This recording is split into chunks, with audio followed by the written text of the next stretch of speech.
Selamat pagi dan salam sejahtera kepada Dr. Anis Nadia serta rakan-rakan sekalian.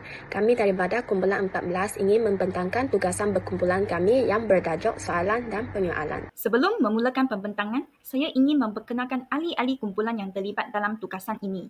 Yang pertama ialah Angel Ting Jia Xing, P159016. Yang kedua ialah saya, Lim Zi Ying, P151269. Yang ketiga ialah Muhammad Ishaduddin bin Mat Yusof, P150468.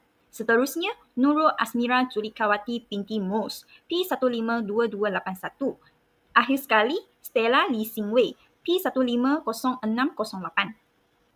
Dalam era pendidikan abad ke-21, kemahiran soalan dan penyoalan memainkan peranan yang sangat penting kerana ia merangkumi dua elemen utama dalam proses pengajaran dan pembelajaran yang berkesan, iaitu kemahiran interpersonal dan kemahiran berfikir. Penguasaan kemahiran penyoalan bukan sekadar menjadi alat pengajaran, malah ia juga merupakan satu bentuk kemahiran profesional yang mencerminkan kecekapan pedagogi dan kematangan intelektual seorang guru. Dari sudut kemahiran interpersonal, keupayaan guru untuk mengemukakan soalan secara jelas, terbuka dan sesuai dengan tahap murid memerlukan komunikasi yang berkesan, empati serta kebolehan membina hubungan yang positif dalam bilik darjah. Manakala dari sudut kemahiran berfikir, penyoalan yang strategik mampu mencabar pemikiran pelajar, menggalakkan pemikiran kritis dan kreatif, serta membina kebolehan dalam kalangan pelajar untuk membuat refleksi dan analisis. Saya akan membentangkan mengenai tinjauan literatur berkaitan kemahiran bertanya soalan dan penyoalan dalam pengajaran dan pembelajaran. Dalam pendidikan masa kini, penekanan diberikan kepada pemikiran aras tinggi, kebat dan pembelajaran aktif. Soalan bukan hanya untuk menilai kefahaman murid tetapi juga merangsang pemikiran kritis dan mendalam. Penyoalan pula adalah teknik pedagogi yang membantu guru memimpin, menilai dan merangsang pembelajaran murid. Strategi penyoalan yang kreatif dan progresif terutamanya semasa mengajar tajuk baharu dapat mencungkil idea murid dan meningkatkan pelibatan mereka. Dalam usaha membina soalan secara sistematik, penggunaan taksonomi Bloom yang menyusun soalan dari aras rendah ke aras tinggi dapat membantu murid berfikir secara kritis serta menyelesaikan masalah. Pendekatan ini penting untuk menilai keupayaan murid membuat hujah dan keputusan berasaskan data serta logik. Di samping itu, pendekatan interaktif seperti pembelajaran kooperatif dan perbincangan kumpulan juga memperkukuh pelibatan murid dalam pembelajaran aktif. Pendekatan ini menggalakkan murid untuk saling bertanya, berkongsi pandangan dan mengembangkan pembelajaran secara aktif. Dalam konteks digital pula, penggunaan aplikasi seperti Kahoot memberi pengalaman pembelajaran yang menyeronokkan dan efektif melalui penyoalan interaktif. Ini bukan sahaja membantu dari segi pemahaman, malah turut meningkatkan motivasi serta keupayaan mengingati isi pembelajaran dengan baik. Oleh itu, kemahiran bertanya soalan dan penyoalan merupakan komponen penting dalam pedagogi berkesan yang membantu murid berfikir kritis, berdikari dan yakin dalam pembelajaran. Seterusnya, saya akan membentangkan tentang apakah soalan dan penyoalan dalam konteks pengajaran dan pembelajaran. Definisi untuk soalan dan penyoalan. Dalam konteks pendidikan, soalan merujuk kepada pertanyaan yang diajukan dengan tujuan untuk mendapatkan maklumat, menguji kefahaman, merangsang pemikiran atau mendorong perbincangan. Manakala penyoalan ialah proses strategik dan sistematik dalam mengemukakan soalan yang disusun secara pedagogi bagi mencapai matlamat pengajaran dan pembelajaran yang spesifik. Terdapat dua jenis utama soalan dalam pendidikan, iaitu soalan bertumpu dan soalan bercapah. Bagi soalan bertumpu, soalan jenis ini mempunyai jawapan yang spesifik dan tepat, sering digunakan untuk menguji fakta ataupun kefahaman asas. Sebagai contoh soalan dalam PDP, apakah simbol kimia bagi oksigen? Ataupun berapakah 4 darab 6? Ianya sesuai digunakan dalam permulaan pembelajaran atau ketika penilaian awal untuk menguji penguasaan fakta. Bagi soalan bercapah pula, soalan ini tidak mempunyai satu jawapan yang betul tetapi memberi ruang kepada pelajar untuk mengemukakan pelbagai pandangan pecah atau penjelasan. Jadi, sebagai contoh soalan, mengapa penting untuk kita memelihara alam sekitar? Ataupun bagaimanakah teknologi boleh membantu manusia dalam kehidupan seharian? Soalan bercapah ini boleh mendorong pelajar berfikir secara kritis, kreatif dan reflektif. Seterusnya, bila soalan dan penyoalan boleh digunakan. Yang pertama, kita boleh gunakan soalan penyoalan pada permulaan PDP di mana digunakan untuk mengaktifkan pengetahuan sedia ada dan mencetus minat terhadap topik baru. Sebagai contoh, sebelum memulakan topik pemanasan global, guru itu boleh bertanya, apakah yang kamu tahu tentang perubahan iklim? Jadi soalan ini dapat membantu guru tersebut menilai tahap pengetahuan awal pelajar dan menghubungkan maklumat baru dengan pengetahuan sedia ada mereka. Soalan awal dalam PDP berkesan sebagai alat diagnostik dan penggerak minat pelajar. Jadi yang kedua adalah semasa PDP.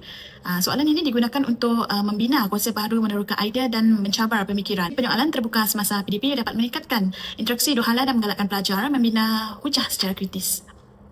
Dan yang terakhir, di akhir PDP. Soalan ini digunakan untuk menilai kefahaman, membuat refleksi dan mengukuhkan lagi pembelajaran.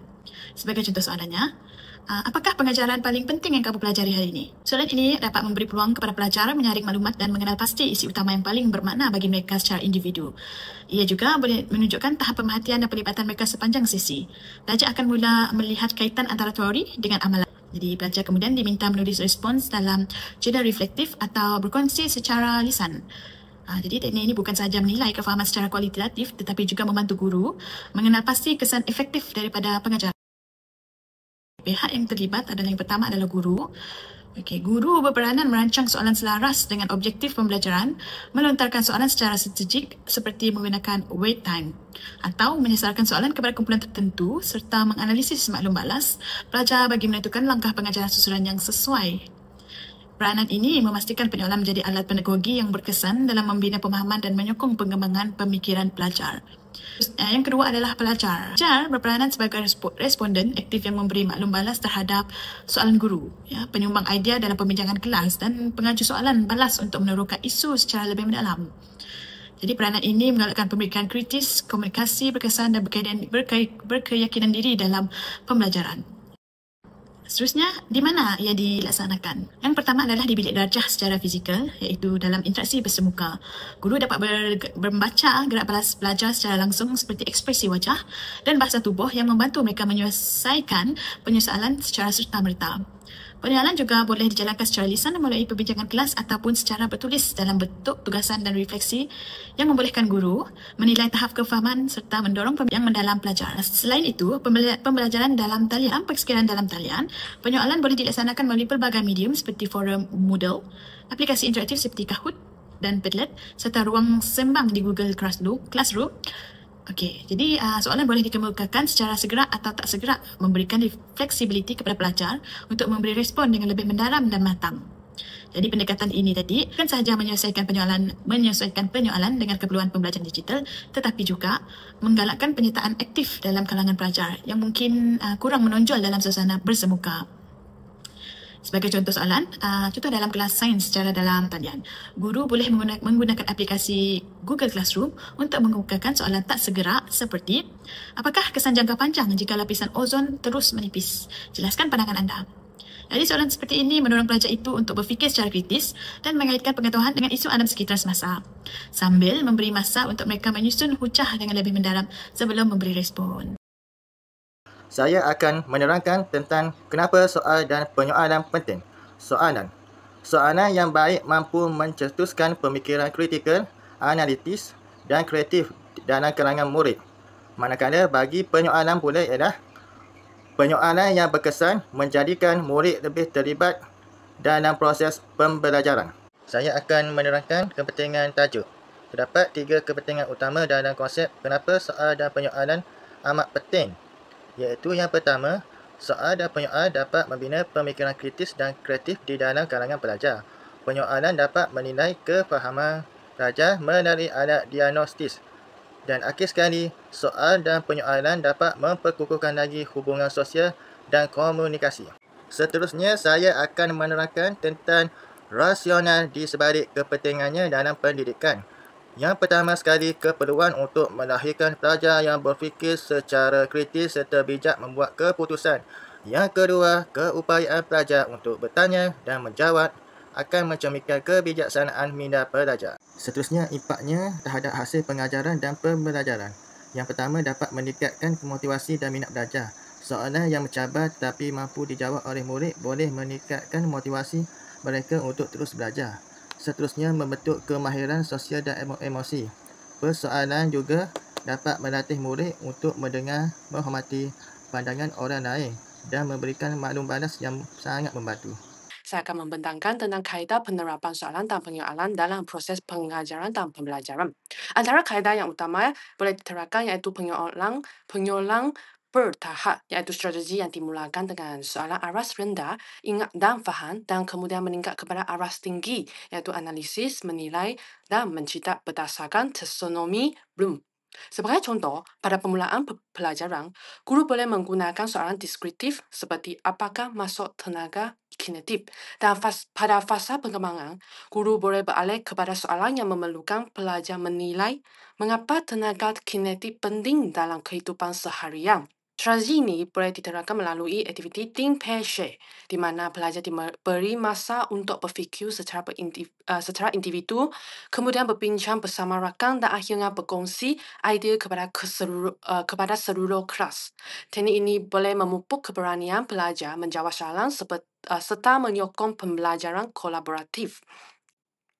Selain itu, iaitu kaedah Sokratif, questioning turut boleh dilaksanakan, iaitu dengan mengemukakan soalan susulan yang mencabar jawapan pelajar bagi mengalahkan proses reflektif dan dialog terbuka. Contohnya, selepas pelajar menjawab soalan asas, guru boleh bertanya, bolehkah anda jelaskan kenapa anda berfikir begitu?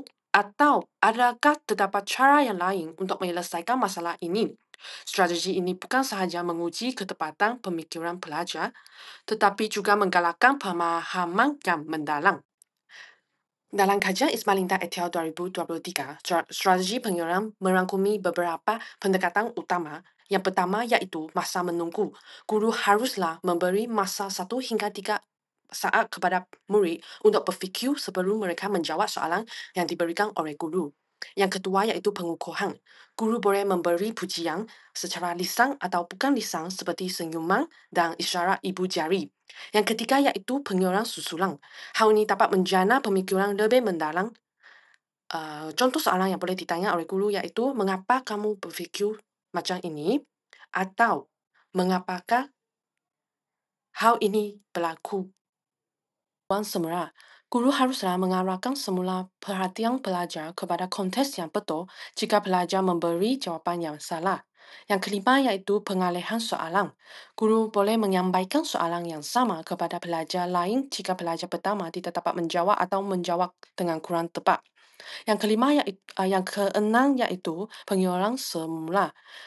Guru boleh menyatakan semula soalan dengan cara yang lebih mudah difahami kalau pelajar memang tidak dapat menjawab soalan guru dengan betul.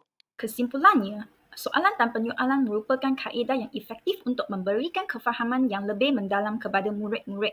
Oleh itu, guru perlu menguasai berbagai teknik penyoalan untuk merangsang interaksi aktif, meningkatkan pemahaman konsep dan menyokong perkembangan kognitif pelajar dalam era pendidikan berfokuskan belajar dan pendekatan pembelajaran abad ke-21. Itu sahaja daripada kumpulan kami. Sekian, terima kasih.